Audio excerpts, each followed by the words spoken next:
नमस्कार दोस्तों, स्वागत है आपका अपने यूट्यूब चैनल न्यू एकेडमी में। आशा करते हैं सभी मित्र अच्छे होंगे।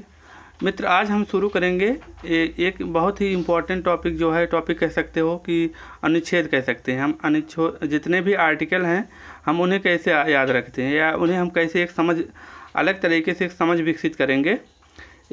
मेरा मोटो रहेगा कि अलग तरीके से आपको हम कैसे समझाएं, जितने भी आर्टिकल हैं इन्हें आसानी से हम लोग कैसे समझें। तो आइए हम उन्हीं बिंदुओं पे बात करते हैं। जैसे कि हम लोग जो है जितने भी यहाँ तक भाग 4 तक जो है हम लोगों ने आसानी से समझ चुके थे। भाग 4 तक जितने भी अनुच्छेद हैं या जितने भी क्वेश्चन बनते थे हम लोगों ने मैक्सिमम क्वेश्चन कवर कर लिया है। मित्र, आप लोग जैसे कि और विकसित और जैसे कि और समझदारी विकसित करने के लिए आप ऑब्जेक्टिव लगाइए। तो आप लोग ऐसा करते भी हैं, हमें उम्मीद है। तो मित्र, हम आज हम लोग ये समझेंगे कि जो है अनुच्छेद जितने हैं राष्ट्रपति, जैसे कि पहले कैसे हम अनुच्छेद को याद रखते हैं, जितने भी आर्टिकल हैं हम उन्हें कैसे याद रखेंगे। एक आसानी तरीका यही कि पहले हम ये विकसित करेंगे कि ये सोचेंगे कि संविधान में क्या क्या मतलब जो है पद हैं। जैसे पहला राष्ट्रपति का हो गया, राष्ट्रपति के नीचे कौन आता है, उपराष्ट्रपति जी आएंगे, उसके नीचे कौन है, प्रधानमंत्री हैं। इस तरीके से जैसे घर के भी सदस्य होते हैं, बाबा हो गए, बाबा के नीचे अगर छोटे वाले बाबा हैं वो आ जाते हैं, उसके बाद कौन आते हैं, हमारे पिताजी आते हैं। इस तरीके से मित्र हम इन्हें देखने की कोशिश करेंगे। तो आइए देखते हैं। और राष्ट्रपति को हम लोग इस तरीके से इन्हें देखेंगे, राष्ट्रपति जी को याद करेंगे कैसे।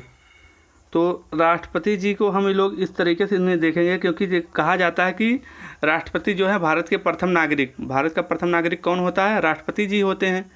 इसके बाद कौन होता है, जैसे जनगणना भी किया जाता है तो पहले इन्हीं के किया जाता है, राष्ट्रपति जी का ही किया जाता है। तो इस तरीके से हम लोग देखेंगे। इसके बाद उपराष्ट्रपति जी आते हैं। तो राष्ट्रपति के जितने हम आज जो है आर्टिकल संबंधित ही बात करेंगे। इनके बाद जैसे राष्ट्रपति के जितने, इसके बाद हम लोग पढ़ेंगे आगे चल के कि राष्ट्रपति के जो जितने भी कार्य हैं तो उनको देखेंगे, हम लोग डिटेल में पढ़ेंगे राष्ट्रपति जी के बारे में। तो आज हम कैसे याद रखते हैं अनुच्छेद, जैसे कि यहाँ 52 हुआ, 53 हुआ, 52-53 अनुच्छेद के कैसे याद रखते हैं मित्र। 52 हुआ जैसे पद हुआ, पहले इतना हम देखेंगे कि इतना जो है 52 हुआ, 53 हुआ, कितने अनुच्छेद आते हैं। पहले तो हम अपने दिमाग में ये विकसित करेंगे, ये याद रखने की कोशिश करेंगे, समझने की कोशिश करेंगे कि राष्ट्रपति से संबंधित कितने अनुच्छेद आते हैं, कितने हैं। जैसे 52 हुआ, 53, 54, 51, 72, 85, 123, 143, जैसे ये पहले हम इतने ही अनुच्छेद को याद रखेंगे। इसके बाद इधर देख रहे हैं राइट साइड में कि हमने डिटेल में लिखा है कि मतलब कितने अनुच्छेद हैं, जो इम्पोर्टेंट अनुच्छेद हैं उन्हें हम देख रहे हैं। तो 52 आइए देखते हैं, 52-53 को एक साथ याद रखेंगे। 52 होता है कि मतलब राष्ट्रपति की परिभाषा दिया गया है, उनका पद के बारे में। पद मिल जाएगा, पद मिलने के बाद क्या होता है, पद जैसे हम लोगों को कोई पद मिल जाता है, हम लोग नौकरी पा जाएंगे, कोई पद मिलता है तो आदमी क्या सोचता है, इसके बाद हमारी कितनी शक्ति है, हम क्या क्या कर सकते हैं, क्या शक्ति है, क्या हमारा कार्य है। तो 53 में कार्य हो जाएगा। तो 52-53 एक साथ याद रखें। क्या 52 में राष्ट्रपति का पद हो गया, पद के बाद हमको अपनी शक्ति के बारे में जानकारी लेना चाहिए और क्या कार्य क्या है उसको देखते हैं हम लोग। तो 52-53 क्या हो गया, पद और शक्ति। इसके बाद मित्र आते हैं 54, 61 और 72, इनको देखते हैं कैसे याद रखते हैं। निर्वाचन संबंधित है 54 जो है निर्वाचन संबंधी। जैसे राष्ट्रपति का निर्वाचन हुआ तो उसमें जो होता है, पहले राष्ट्रपति का चुनाव हो गया, चुनाव में जैसे कोई गड़बड़ी हो जाता है, आजकल तो गड़बड़ी बहुत हो रही चुनाव में, जैसे लोग कहते हैं सुनने में आता है, चुनाव हुआ, जब चुनाव में गड़बड़ी लगेगा तो उनके महाभियोग लगा देंगे, राष्ट्रपति पर महाभियोग लगा देंगे। तो ये अनुच्छेद 61 में महाभियोग हो जाएगा। इसके बाद मित्र जैसे कि महाभियोग लगने के बाद जो है कि राष्ट्रपति क्षमा मांगेंगे, वैसे कि क्षमादान करने की शक्ति जैसे कि लोगों को दिए हैं, मतलब राष्ट्रपति मृत्युदंड तक भी क्षमा कर सकते हैं, वो अलग बात है। लेकिन हम यहाँ याद करने के लिए कि तब राष्ट्रपति जी क्षमा मांगेंगे। तो इनको तीनों को हम लोग एक साथ याद रख लिए। 54, 51 और वो जो है 72 पर क्या हुआ, निर्वाचन हुआ। 54 में निर्वाचन हुआ, इसके बाद जब उनको कोई गड़बड़ी लगेगी उन पर महाभियोग लगा देते हैं, तब इसके बाद राष्ट्रपति जी क्षमा मांगते हैं। ठीक है मित्र, इसको तीनों को देख लिए। इसके बाद हम 85, 123, 143 देखेंगे। लोकसभा का विघटन हो गया, ये इम्पोर्टेंट है। लोकसभा का विघटन तो लोकसभा का विघटन जो है, एक क्वेश्चन यहाँ और पूछ लेता है कि मतलब इसको विघटित कौन कर सकता है लोकसभा को, तो प्रधानमंत्री की सहायता से राष्ट्रपति करते हैं। ठीक है मित्र, एक क्वेश्चन यहाँ इंपॉर्टेंट है कि लोकसभा का विघटन कौन करता है, तो प्रधानमंत्री की सलाह पर राष्ट्रपति जी करते हैं। तो एक किस अनुच्छेद में है, तो 85 133, अरे मतलब सॉरी 123 में क्या है, अध्यादेश 123 अध्यादेश है। 143 का है सुप्रीम कोर्ट से सलाह ले सकते हैं। अर्थात जो होता है, राष्ट्रपति महोदय जो है जो किसी भी कानून को जैसे कि सलाह जो सुप्रीम कोर्ट से ले सकते हैं, लेकिन वो बाध्य नहीं है कि उनकी सुप्रीम कोर्ट की सलाह को माने या ना माने। तो मित्र हम इनको इस तरीके से क्रम में लिखेंगे और जो है 1-2 बार रिवीजन करेंगे तो याद ही हो जाएगा। और मित्र जैसे कि यहाँ इस राइट साइड में हमने लिखा है, जैसे कि यहाँ हो गया 54 हो गया, 54 के बाद 55 हो गया, एक 57 होगा। ये तीनों जो है निर्वाचन संबंधित है। जब कोई क्वेश्चन पूछेगा राष्ट्रपति के निर्वाचन संबंधित में, तब हमारे दिमाग में आना चाहिए कितने अनुच्छेद हैं, 3। कौन कौन? 54 है, 55 है और जो है 57 है। 54 में क्या है, निर्वाचन है, पता ही है। और 55 में क्या है, निर्वाचन की रीत तरीका किस तरीके से होता है। और 57 में क्या है, दोबारा निर्वाचन हो गए, पुनः निर्वाचन के लिए अर्हता हो गया। ठीक है मित्र, इस तरीके देख लिए। और यहाँ देख लीजिए 60 देखते हैं, 60 देखते हैं शपथ। देखिए 60 लिखते हैं तो सा भी वैसे जीरो की तरह ही बनाते हैं ना, तो इसको हम लोग यहाँ से इस तरीके से देख लेते हैं। तो मित्र पहले आप इतना याद रखना, इधर वाले अनुच्छेद के लेफ्ट साइड वाले में, फिर राइट साइड में। जब इतना हमको याद हो जाएगा तब इसके बाद डिटेल में और लिखेंगे। ठीक है मित्र, इसके बाद आते हैं हम लोग यहाँ देखते हैं उपराष्ट्रपति जी आ गए। उपराष्ट्रपति जी को हम कैसे याद रखते हैं। अब तो जैसे प्रथम सदस्य या प्रथम नागरिक जो होते हैं भारत के, राष्ट्रपति जी होते हैं, उनको हम लोग समझ लिए आसानी से। अब जो है उपराष्ट्रपति देखते हैं। अब इन्हें हम सोचते हैं कि कितने अनुच्छेद आते हैं उपराष्ट्रपति में। तो जो है 3 हैं। कौन कौन? एक 63 हो गया, एक 64 हो गया, एक 70 हो गया। 63 में क्या है, पद है। जैसे राष्ट्रपति का 52 में पद था कि उनकी परिभाषा दिया गया था, ऐसे इनका भी है 63 में है। तो इनमें दो लिख दिए। एक 54 हो गया, 64 हो गया। 64 में क्या है, राज्यसभा के सभापति होंगे। ठीक है, इन्हें सभापति के रूप में ही वेतन मिलता है, तो सभापति होते हैं राज्यसभा के। और मित्र यहाँ इसको भी देख लेते हैं कि इन्हें जैसे कि ऊपर यहाँ थोड़ा अलग हट के है, लेकिन यही देख लेते हैं। निर्वाचक जो होते हैं, राष्ट्रपति जैसे होता है कि इसके 50 प्रस्तावक होते हैं, 50 अनुमोदक होते हैं। उपराष्ट्रपति के निर्वाचक में कितने प्रस्तावक, कितने अनुमोदक होते हैं? 20-20। क्यों? जैसे यहाँ कुछ लोगों को अगर कन्फ्यूजन होता है, इस तरीके से याद रख लें। 50 किसके होते हैं, 20 किसके होते हैं। 50 बड़े वाले के होते हैं ना भाई, किसी को बड़ा है तो उसको ज़्यादा उसके पास पावर रहती, तो यहाँ 50-50 इस समय जो समझ लेना। 50 राष्ट्रपति होगा, 20 जो है उपराष्ट्रपति जी हो गए। इसके बाद मित्र हम लोग देखते हैं प्रधानमंत्री आएंगे, उसके नीचे प्रधानमंत्री आते हैं। तो प्रधानमंत्री जी को समझते हैं।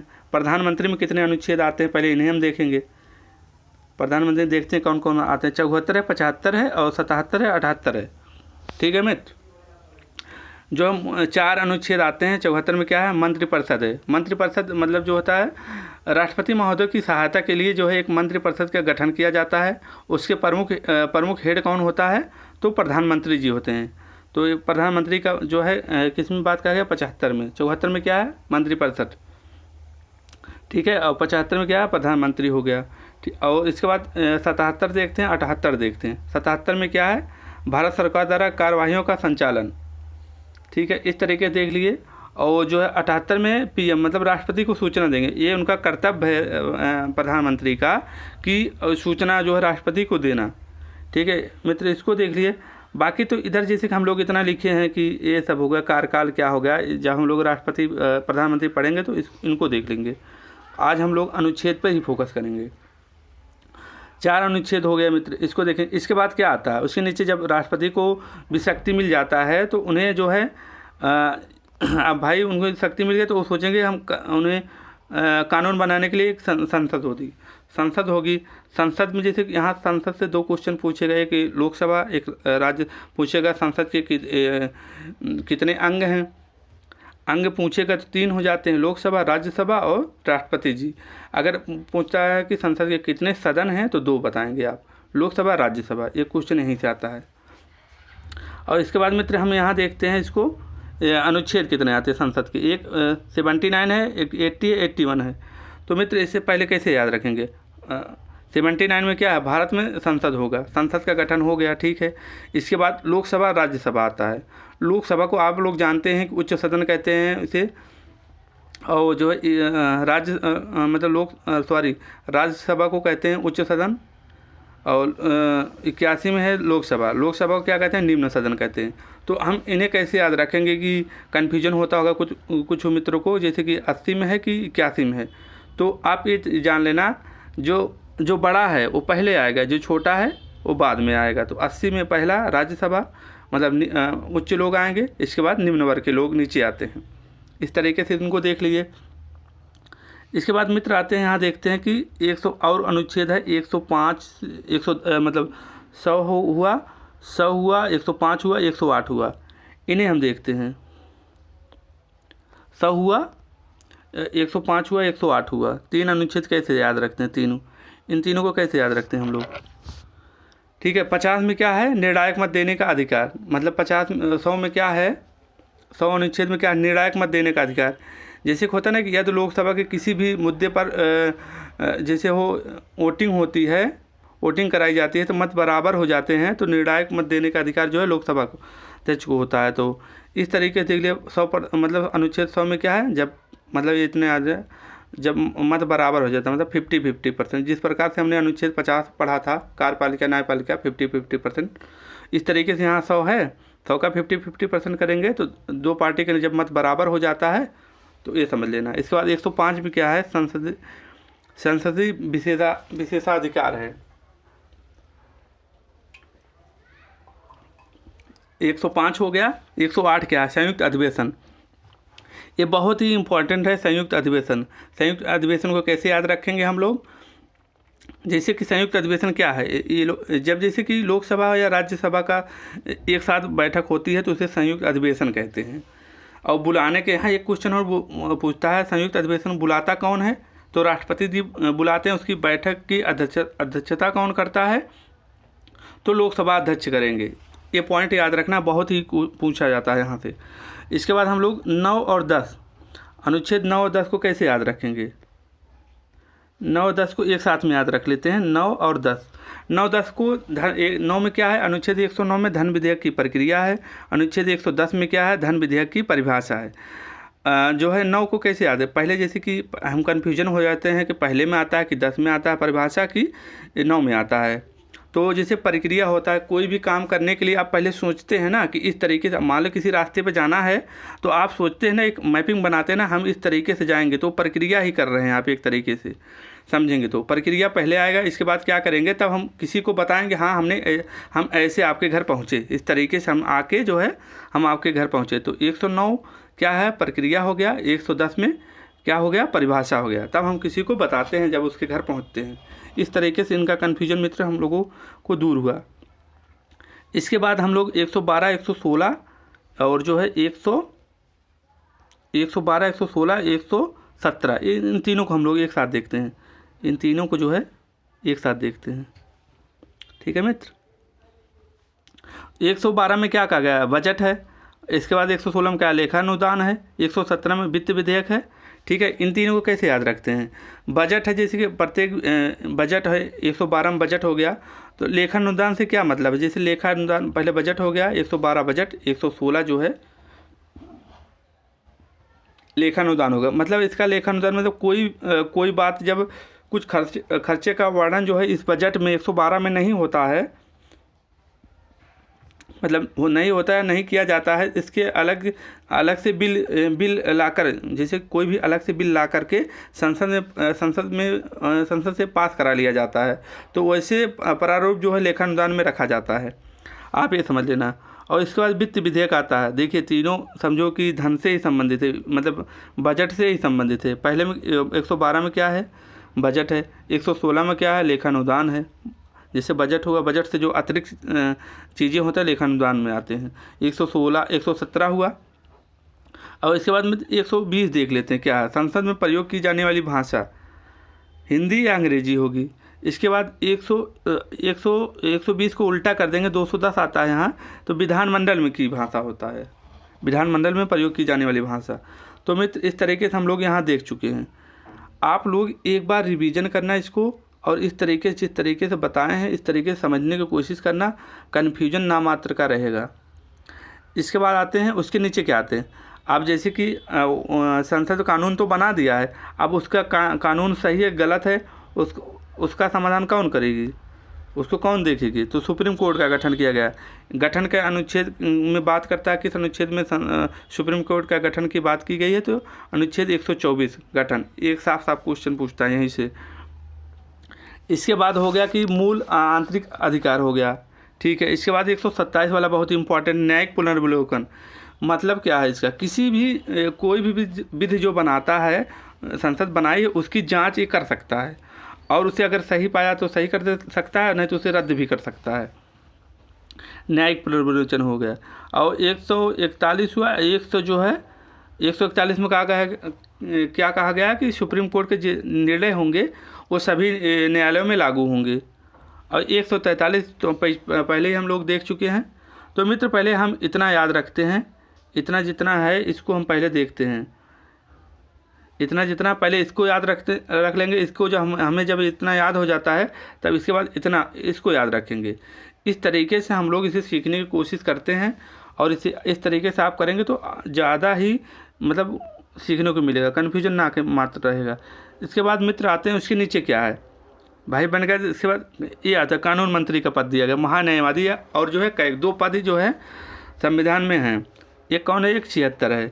अरे 76 में क्या कहा गया है,